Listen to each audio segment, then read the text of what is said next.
Alright, welcome back. I just saw GCW No Single in the Hills. God, it was an interesting show. These are some talking points. I'm not gonna go bullet by bullet and review the whole show. Just give you my thoughts on it. Um, Gotta say, the venue they were in, whatever venue they were in LA, it's nice. It's this gorgeous venue. It's white. All the walls are this nice white. It has some nice gold trim. It looked like a church. Uh, I hope, I don't think they were in a church. I would assume the church knew what they were getting into when they booked a GCW show.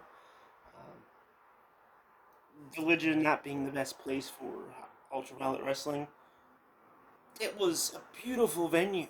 One of the first matches that really caught my attention was Starboy Charlie. I can't talk. It's Sunday morning. The doofy accent's coming out. Um, Starboy Charlie taking on Chris Dickerson. This match, for a lot of it, was all Chris Dickerson.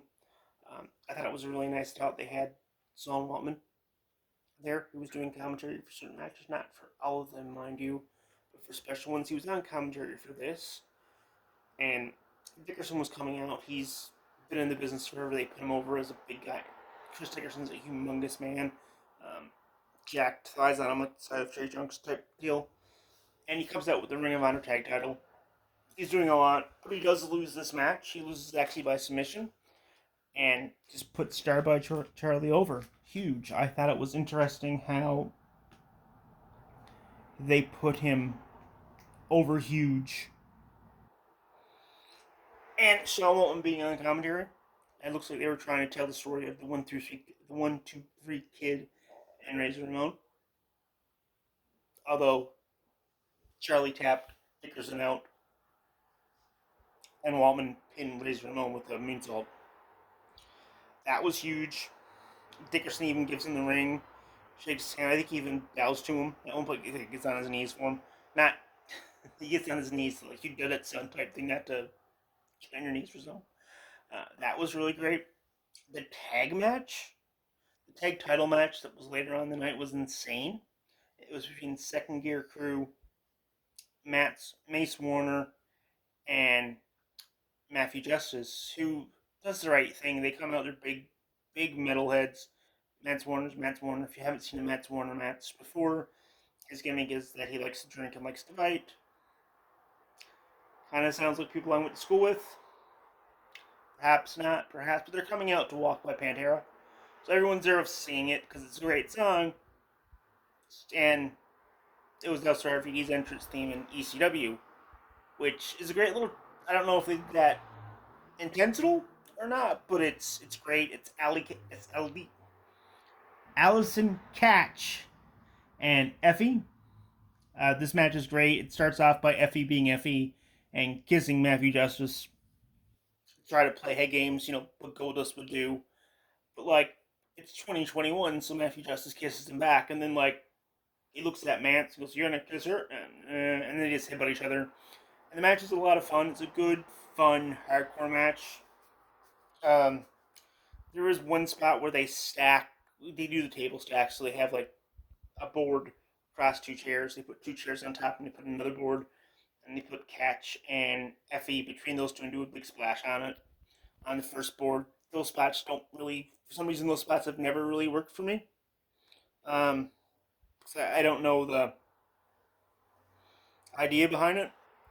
But there's this spot where the whole thing gets a little too real. Now, I did watch the show in two parts. I watched a lot of it last night as it was going on. But since it came on at midnight, I wasn't really paying the best of attention, and it cut off halfway through the show, so I had to go back and rewatch it this morning. So my mind's a little scatterbrained. There's a spot where they're like, so they get out duct tape. I don't know how to transition to this, but Allison Cat starts putting markers on her face and putting herself a red nose. It used to be known as Alley Cat instead of Alicia Cat, so he probably wants to be taken more seriously now. And it did revert, but there's a spot where they have Matthew Justice up in the rope. They take his hands, put him across the middle or the middle rope. They duct tape him together so he can't stand up. And then they take Mance Warner and they duct tape his hands together and duct tape his feet. And then everything gets a little too real. Because Elisa Catch gets a kitchen knife out. And this is really hard to watch here. So she gets the kitchen knife out, and Mance Warner's taped to the ropes, something out of a horror movie, and starts lightly cutting his chest. Now, he doesn't do anything big or anything like that, but now it was only a kitchen knife. It's not like it's a big butcher knife or anything. It's only a bread knife, so you can use to cut bread. But it got a little too real for a few minutes and didn't feel comfortable. There's a spot where she's going for Manson, looking like she's going to stab him, and he moves and it's facing a board, so it goes on the board, and they take her out, and he grabs a knife and he cuts himself out. Uh, that spot was a little too real. I don't need to see knife spots in my pro wrestling. I just I'm sure like everyone agreed to it and everyone was cool, but I don't need to see knife spots in my pro wrestling. Uh, the match was a lot of fun. Actually, this whole show was a lot of fun. Um, but that spot just stuck with me. And yeah. Uh, anyway, Mance Warner and Matthew Justice win the match, essentially with a doomsday device. So Mansoor pits Alicia Katz up on his shoulders. Like they would for the doomsday device. Matthew Justice goes up and gets a chair and whacks her on the head. So a doomsday device assisted with a chair. The fans go nuts because, of course they do. They get to hear Pantera's Walk, and that's a great song. And it's hard not to want to sing around to that. Up next, we get I'm not sure if this was after or before. We get a really great Scramble. Scramble was great. I'm not going to tell everyone who was in it, but Grim Reaper and Little Cholo were in it. Everybody was in it. It was a great little match. I don't remember who won. The part I do remember, though, is Grim Reaper. He, halfway through the match, he does a moonsault and lights a big joint. That was interesting. Offers the joint to Little Cholo, and we get kind of respect spot. That was a lot of fun. We also got a tag match between Marco Stunt and Joey Janela against 440. That was a lot of fun. Not a lot of hardcore stuff on there for GCW being a hardcore wrestling promotion, but enough of the hardcore stuff to really make it worth it. We get on commentary during one of the matches why Matt Cardona isn't there. Matt Cardona, currently the Game Changer Wrestling Heavyweight Champion, is not on the show. It does come out somewhere that he's suing Game Changer Wrestling for $500,000 with his attorney, Smart Mark Sterling. So that comes out, and our main event's really, really good. I mean, it's not the best thing I've ever seen, but it is quite good. It's Nick Gage taking on Dark Seed. Now, I've never seen Dark Seed in my life. This is my first time seeing her. I know she wrestles a lot for Hood Slam, but this match was a good little fun hardcore match. Of course, before the match starts, they have two doors. A lot of independents will use doors instead of tables. Probably just cheaper, lighter, easier to use. And they have them done with barbed wire. And the match starts off your basic wrestling match. Now, Nick Gage wins this match. He needed to win. His two big high-profile matches of his life, he lost. He lost to Matt Cardona for the GCW title, as well as he lost a week and a little bit ago to Chris Jericho in the main event of Dynamite. Now, both those losses make sense. I can't talk sometimes, but this match was fun. Fun, goofy, hardcore match. There's an interesting spot early on where Dark Sheet wears like a belt with a tassel thing, like a long belt tassel thing. and that gets caught up in the barbed wire. That's kind of fun.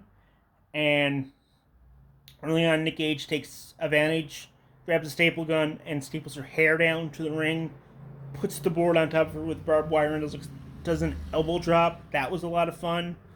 Of course, this is a Nick Gage match, so I mean, most for the big part of the match is Nick Gage being Nick Gage, takes the light tubes, smashes it with light tubes, does the cut piece, takes out his pizza cutter.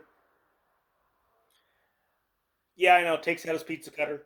Starts cutting her forehead. Your basic hardcore Nick Gage stuff. Does it through all four things.